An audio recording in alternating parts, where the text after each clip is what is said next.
কিরে চাকরির প্রস্তুতি কেমন লইতাছ? কি আর প্রস্তুতি? চাকরি পাওয়া আমার লাগে একটা ব্যাপার হইলো। ব্যাপার মানে এটার লাগে তো পরিশ্রম করা লাগে, গোড়ার ডিম করন লাগে। আমি না নাতি, কি আর নাতি? জোরদার নাতি, ঠুস ঠুস।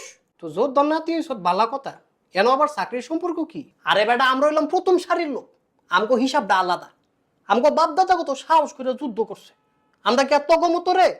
তোরা যাবি সিঁড়ি দিয়া, আমরা যাবো লিফট দিয়া।